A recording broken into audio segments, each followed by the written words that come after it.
Hey, Friday.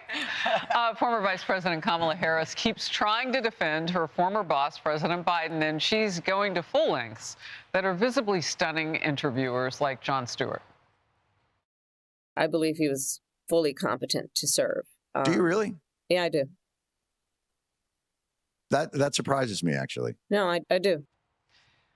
Another Joe Biden defender, California Governor Gavin Newsom, says he's getting torched over comments like this.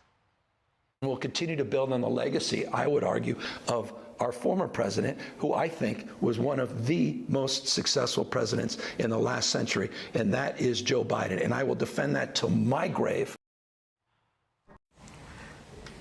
I don't know why anyone is surprised that these Democrat politicians, whether it be Gavin Newsom or Kamala Harris, are still clinging to lies that have already been disproven by not only private independent media, but even mainstream media. Why they're still attempting to hold on to this idea that Joe Biden was competent enough to run for president when the whole entire world witnessed Joe Biden's cognitive decline during his presidency. You don't even see Joe Biden anymore because he's sick, and they're still trying to sell you this nonsense that, oh no, Biden was totally fit to be president. It shouldn't surprise you that this is coming from California's politicians, because look at the state of California. California is in all types of debt. California consistently chooses to die on hills that are totally pointless to die on. They continue to fight for in the best interest of illegal immigrants, criminals, and degenerates, and they fight against the best interest of law-abiding, tax-paying Californians.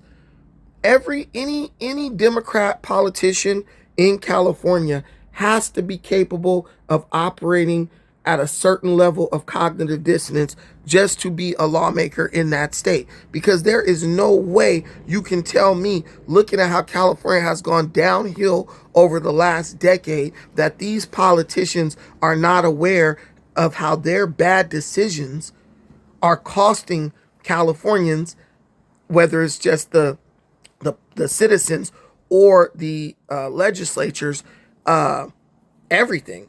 Costing us our happiness, costing us our rights as Americans. Many things being done in California are arguably against, violate our rights that are given under the Constitution.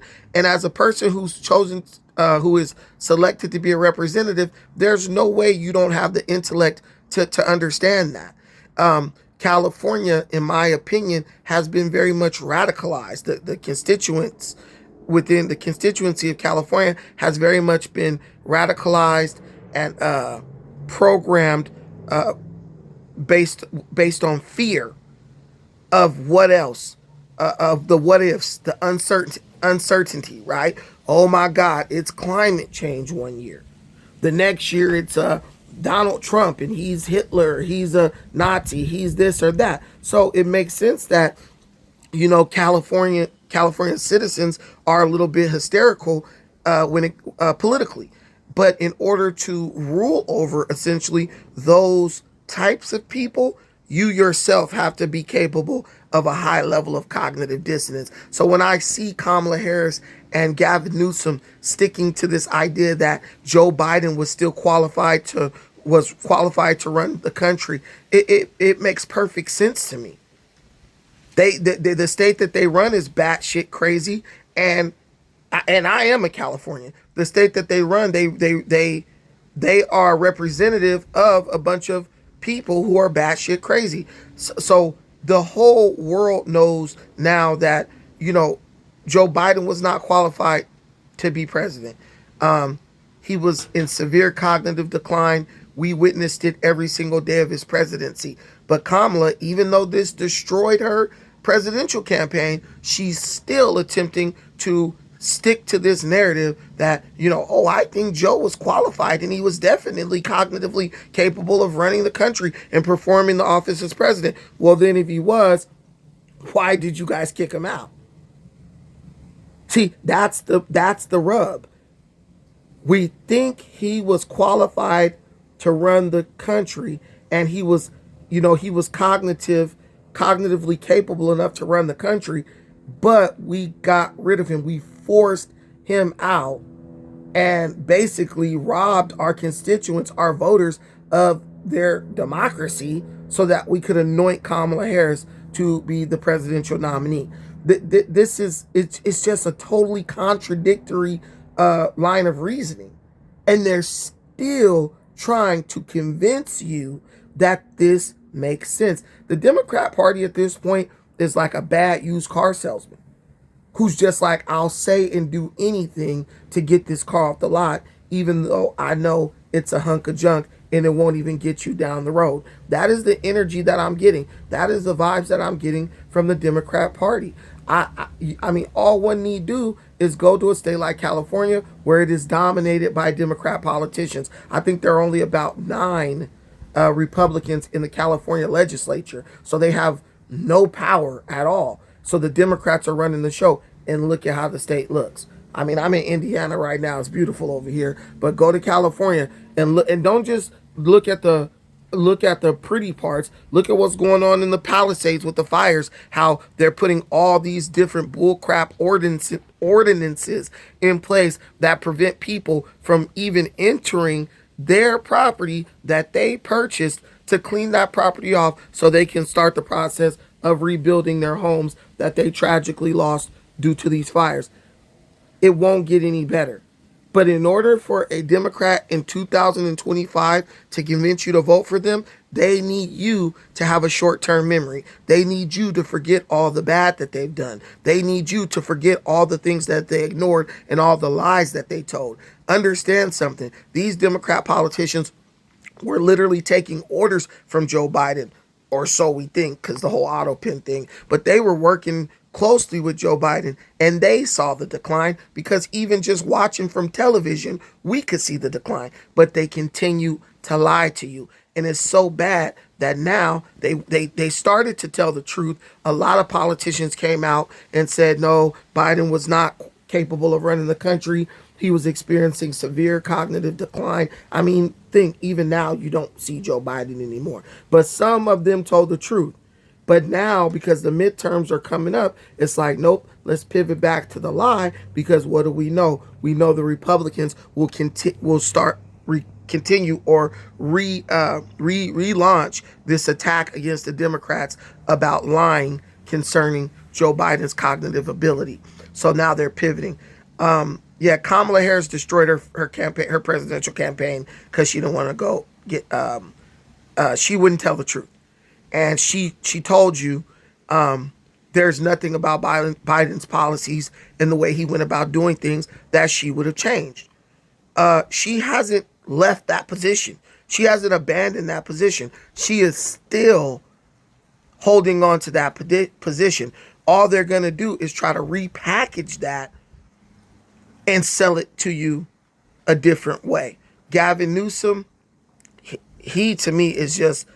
I don't even think Gavin Newsom cares enough about his constituents or the American people to lie. He just tells you what he's doing to screw you over, and he basically dares you to do anything about it. He's been doing that in California for like 6 years, and it's working. And one thing, politicians are like athletes. If something works, they're going to keep doing it. But the only problem is what works in California isn't necessarily going to work on the national stage. That's where they're falling short. But right now, what you have is a situation where Kamala Harris and Gavin Newsom, they both want to be president. For whatever reason. They have their own reasons. But right now, they are competing for the Democrat Party donor money. They are trying to show, the leaders of the Democrat Party that they are willing to regurgitate whatever line that they are given concerning Biden's presidency, concerning the agenda of the Democrat Party. no matter the cost. And we've seen that a lot. We've seen that with Nina Turner. We've seen that with what's his name? Jamal Bowman. We've seen that with Fonnie Willis. We've seen that with Cori Bush over in St. Louis area. We've seen this time and time again. The Democrat Party is totally willing to sacrifice its own representatives, its own politicians in the name of continuing with the Democrat Party narrative, which, in my opinion, it's a losing narrative.